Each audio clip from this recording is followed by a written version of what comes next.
We're talking today about how practice doesn't make perfect. And it's really kind of an interesting kind of thought about what the work we do as educators and as parents and learners and all those types of things. But I wanted to start with a few confessions.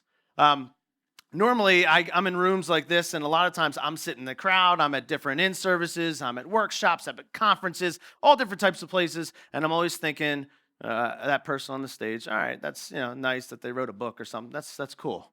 What were they actually like with the kids in the classroom, right? And so my confession is that 3 years into my teaching career, as a middle school language arts teacher, I thought I was a fantastic teacher. All right. I thought I was an amazing, best teacher in the school. I don't know why. Maybe 24-year-old me had a little bit too much pride. Okay. And I had never seen anybody else teach in my school, so I didn't have anything to compare it to. I just thought I was an amazing teacher. And one day at lunch, the 20 minutes that we have to eat lunch, my friends and I were sitting there, and one of them goes, "Hey, have you seen this new website out called ratemyteacher.com?" So we're all like, what? That's ridiculous. There's no way 13-year-old kids, 14-year-old kids are going to be actually rating us and reviewing us. Like, that's silly. And we all ran back to our classrooms and pulled out ratemyteacher.com.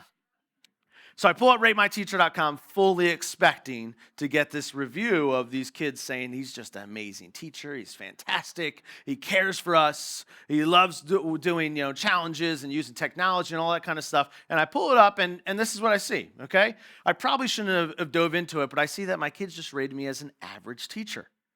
I mean, you could see they rated me as a 3.92 stars. Like, I wouldn't even watch it on Netflix, right? Like, it's not even something I would dive into on Netflix. I would skip right over it. And I'm looking at this, and I'm like, I got to learn more about, like, what is so average about what I'm doing?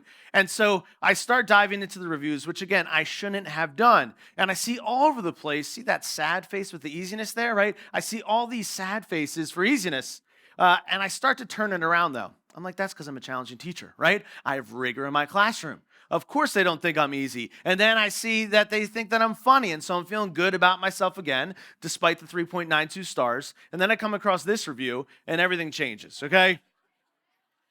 This review is where I first realized that they were laughing at me, not with me, right? It was a true empathy moment for me as a teacher.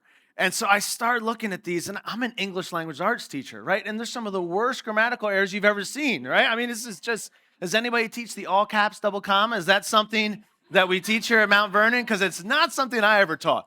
It's the worst conventional errors throughout here. I finally get to the best review, and I'm like, who's this kid, right? I got two people in mind.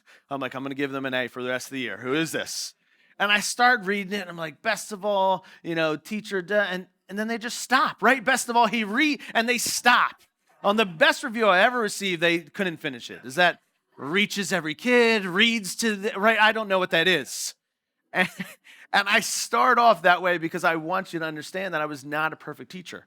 Not a perfect teacher at all. And it was fascinating for me when I became an instructional coach. And I got to go into other classrooms and see teachers teach. And I realized that I wasn't the best teacher in the hallway, let alone my department, right? But it's funny, as teachers, a lot of times we don't get a chance to see other people do the practice of teaching, of what that actually looks like. And so in communal times like this, where we're at a conference, the sessions are great. But sometimes it's just those conversations that happen in the hallway, that happen over food, where you start to understand that the smartest person in the room is the room, right? And so as we go forward today and tonight and tomorrow, really think about what we can learn from each of us, because we don't always get this opportunity. It's interesting. I started off as a middle school language arts teacher. I moved up to being a high school English teacher. And then for some reason, they made me a K-5 instructional coach. And my mind was blown the first time I was in a first grade classroom. I was texting my high school buddies like, you have no idea what elementary is like. And I've kind of done the gamut of all different types of, K-12 education. I joined the dark side of administration. I've done the college level. And it's really interesting. One of the most impactful things for me was being a coach. I was a football and lacrosse coach for a number of years. I'm not doing that anymore now because I'm coaching my 4 kids in all the various sports that they play. But this quote always stuck out to me because you've all heard practice makes perfect, correct? You've all heard that. And then I saw early on in my coaching career that Vince Lombardi was like, practice does not make perfect. And I'm a strong Italian man. I'm listening to Vince Lombardi of whatever he says, okay? And I'm looking, only perfect practice makes perfect. And I'm starting to get confused here. I also live in Philadelphia, and I grew up in Philadelphia at the time where the Sixers had Allen Iverson. Any Allen Iverson fans here? All right, yes. We'll hang out later, okay? And I'm there, and I don't know if you remember, but much of my kind of early impressions on practice were influenced by Allen Iverson at one of the most famous press conferences of all time. And the world ridiculed him for what you're about to see on his thoughts about practice. I want you to kind of have a refresher here of what Allen Iverson thought about practice, which is in direct response to Vince Lombardi's here, all right? They couldn't be more opposite sides of the continuum. Because we sitting here, I supposed to be the franchise player, and we're in here talking about practice. I mean, listen, we talking about practice. Not a game. We talking about practice. Not a game. Not the game that I go out there and die for and play every game like it's my last. Not the game. We talking about practice, man. I mean, how silly is that, man? We're talking about practice. I know I'm supposed to be there. I know I'm supposed to lead by example. I know that. And I'm not shoving it aside, like it don't mean anything. I know it's important. I do. I honestly do. But we talking about practice, man. What are we talking about? Practice? We talking about practice, man. We talking about practice. We talking about practice. We ain't talking about the game. We talking about practice, man. When you come in the arena and you see me play, don't you? You see me give everything I got, right? But we talking about practice right now. We talking about practice. Man, I hear you. It's funny to me too. I mean, it's strange to me too. But we talking about practice, man. We're not even talking about the game, the actual game, when it matters. We talking about practice. It keeps going, okay? We'll stop there. I think you get the point. I'm here to say Allen Iverson was right, okay? He was correct. Practice does not make perfect. That old adage that practice makes perfect is kind of like an old wives' tale that we all tell each other, that I told every kid that I coached in football and lacrosse, that practice makes perfect. You got to practice, and I would use the Vince Lombardi quote all the time, but practice doesn't make perfect. And if practice is one of the only ways that we are telling people to get better at something, then we're vastly missing out on what we can do as educators, as leaders, as coaches, as parents to improve. Practice doesn't make perfect. It does make better. And a recent kind of big meta study that they looked at 88 recent studies, and they had 157 separate comparisons. And they found out that practice actually doesn't impact performance or learning as much as we thought. In fact, and you can kind of look at the different statistics right here, even in sports, it was only 18% of an impact on the overall performance of practice. And in professional success, which is what we spend a lot of time in schools looking at and preparing for and doing, it was 1%. And so using practice as the only way to get better is actually one of the worst ways to actually improve a skill or something that you're at. There's a number of other ways that we're going to talk about, and I'm going to mention 3 different shifts in the rest of this talk of what we can do to actually improve and iterate. But I want you to remember, anything leaving this talk, it's that Allen Iverson was right. And the next time someone brings it up and they're like laughing at him, you say, no. Mr. Iverson, he was correct. Even though he said it 25 times, he still was correct. And so when we look at kind of the research, what it talks about is that you have to have a couple different shifts in your mindset and what you're doing, whether it be sports or learning and professional growth. The first shift that we're going to talk about is the shift from failure to failing. Failure is this word that has a huge negative connotation in education, correct? But it has a negative connotation kind of everywhere.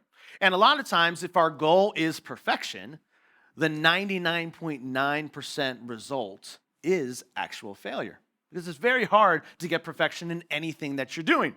When our goal, however, is iteration, and the process is failing, the result is being better at what you're doing.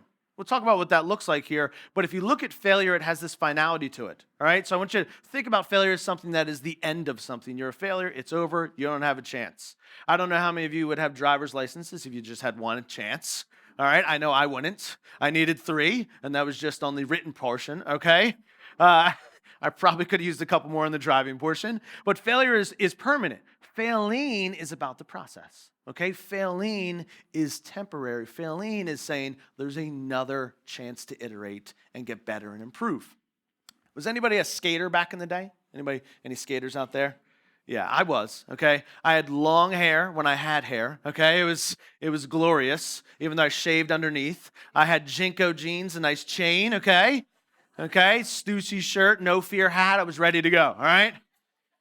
But I talk about failing all the time with the mindset of what it's like to be a skater. And we show our students and our teachers this video all the time. Yes, this guy is trying something that's pretty hard. He's dressed inappropriately. And we were talking earlier about how we had to mute it because he's cursing left and right, guys. We had to mute it, all right? Even for an adult group here, we had to mute it. But I want you to watch this clip and look at a couple different things. Number one, he is trying something that is difficult. When you're at the skate park and you're trying something that is difficult and you fall down, guess what people don't do? They don't laugh at you. They don't call you a failure. In fact, if we took the mute off of this video, you would hear his buddies and the people behind the camera saying, "Get up, you got this, one more time, get after it." The culture of skating is that you should try things that are very difficult and continue trying, even if it hurts, okay? Even if there is failing involved. What does that look like in schools? Do we try more than one time to succeed at something? When something doesn't go right the first time, do we try again and again and iterate and get better? And so on the 16th time, he's still falling. And it's not here until the 17th time where he finally goes, "I got it," okay? He finally figured it out. And so 17 iterations of him getting better until he lands that. And we feel good, right? We're like, we didn't want to see him fall anymore, okay? But I show this video because I want you to think about failing like a skater. That if you go after it knowing that you're not going to get it the first or second time, and it may take 18 times, you may have a moment where you're riding off in the sunset in some weird alleyway, okay? You may have that moment. Learning, it turns out, is an iterative process. It really is an iterative process. And the design process is transforming. It transforms how we learn, unlearn, and relearn, which are the things that we have to do all the time, not just as educators, but as anybody in this ever-changing world that is exponentially changing. The unlearning and relearning is one of the biggest parts of improving and getting better. The second shift that I want to look at is the shift from cooks to chefs. There's a writer that I love, Tim Urban of Wait But Why, and he talks about it this way. He says that cooks are people that follow a recipe, okay? The world is filled with recipes. You can follow a recipe as a cook and really start to understand what it looks like to start something from beginning to end. But chefs are the ones that create that recipe. If you look at the process of what it looks like to be a chef or a cook, the chef is the one that started with the first principles. They said, what would dough and tomato sauce and cheese actually taste like if you put it together? And thankfully, there was a chef that decided to put those together and tried a number of different times so that we could have pizza, correct? Chefs are the ones that actually are starting from the first principles and creating something. So we look at our students and ourselves, it shouldn't just be following recipes for learning. It shouldn't just be following recipes for making or creating. Yes, we can grow as a cook and start to iterate and cook with innovations, but it's not until we're that chef where we're creating from scratch, we're using those first principles that we really start to innovate. In fact, this is the same thing in the classroom. A recent study of 7th grade math students found that when they learned in a block learning type of environment, a block practice where they're learning the same thing day in and day out, versus a random one where they're trying all different types of things, after 9 weeks, the learning was unbelievable. The random learning provided 72% more achievement and retention than the actual block learning did. The key here, though, and what I really want to talk about at the end here, is finding something you want to practice. What does it look like to actually find something that you are going to fail at, that you want to improve and get better at? And this is the shift from compliance to empowerment. This is the shift from just doing what you're being told to do to actually be empowered to create and learn and make. I did this in 2011 after I read Drive by Dan Pink. If you didn't read Drive, you could just watch the TEDx talk. It's fantastic, and it's a 15-minute Cliff Note version. But in it, he talks about motivation and what it looks like to actually have intrinsic motivation. And he tells the story of Google's 20% time. And Google, as a organization, gave their employees 20% of their time to work on anything they were passionate about. And it turns out that over 80% of the things Google created were from and started in that 20% time. And so we did this in my class, and it was a risk that I took because I felt like my students weren't motivated to learn anything. And it started off with them being very mad at me of changing the game of school. And I had kids in my class that were going through this process, right? Very much a design process. They had 20% of the time to learn what they wanted to and actually create a product. They all did a pitch of kind of the entire class of sharing what they were going to make and learn, why they were going to learn it, how they were going to do it, and what success would look like to them. After they did that pitch, the real learning started. Now they've started spending time online, finding mentors, partnering with people, learning from real people, making, building, designing, all these different types of things, until we got down to a final presentation, much like this, in front of a major audience. And there's a couple things I learned during that. I learned, number one, that I had to shift my practice as an educator from engaging students, which was getting kids excited about our content and our interests and our curriculum, and move them from that place. Because we've all engaged students, and it's just getting them excited about the ride, right? Like they are excited about the journey. But the real goal of education is empowering students, giving kids the knowledge and skills to pursue their passions, their interests, their future. That way, they're going off on their own ride, okay? It's their own ride. And really, it's through this simple act of giving choice, which gives ownership, which gives a chance for empowerment and deeper learning. There was a girl in my class. Her name was Katie during this 20% project. And Katie came up to me. She was one of the shyest girls in the entire class, and she came up to me, and she was sweating. It was midway through the project. She goes, "Mr. J, can I change my project?" And I go, "Yeah, Katie, what do you want to change your project to?" And she goes, "Well, Mr. J, I want to learn sign language." And I was like, That's fantastic, but why do you want to change? I thought you liked making sandals." She was like making footwear and loving it, right? And she's like, "Well, my aunt and my cousin just had a house fire. And my cousin, she's 4, she's about to turn 5. They're moving in with us, and she's deaf. And ever since we found out that she was deaf, I had always wanted to learn sign language, but between school and work and all different types of things, I kept putting it off." I said, "Katie, this is exactly what it's about." And so we got her hooked up with a mentor in the school, another teacher that learned sign language. She got connected with an online group that met every single week, Skyping and learning sign language. She read Sign Language for Dummies, and she watched tons of YouTube videos. And she was shy and didn't tell any of her classmates about this, but she started blogging about it. And soon word got out. Kids started leaving comments on her blog, and everybody started to listen to this story of Katie learning sign language. Well, on the final day of the presentations, where I told all the kids that we were live streaming it, and they freaked out, right? They were like, "What? It's 2011. Before Facebook Live, Periscope, this was like unbelievable." We're live streaming it, and I see as the crowd is filling in, Katie run to the door, and it's her mom, and it's her aunt, and her cousin.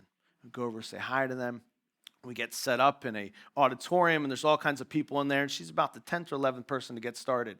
And she gets up on stage, and she's literally in hives, and she's sweating. And I turned to my teaching buddy. I'm like, "Should I get the nurse or an ambulance? Like, I'm really worried here." And she's up there, and she starts telling her story, and she starts talking about how she was making sandals, but she switched over to learning sign language and why she wanted to learn it. And she says, "For my final presentation, I'm going to sign along to the song, 'I Hope You Dance.'" And now people started crying immediately. And she's up on stage, and she's red, and she's sweating, and she's signing along to the song, and it's a beautiful moment. And then halfway through, technology does what it often does, and it just cut out. And I'm underneath the table looking for like an aux cord, right? It felt like forever. And all of a sudden I hear the crowd that had been murmuring get completely quiet. And I look up, and Katie is signing the rest of the song and singing a cappella. And now everybody's really crying.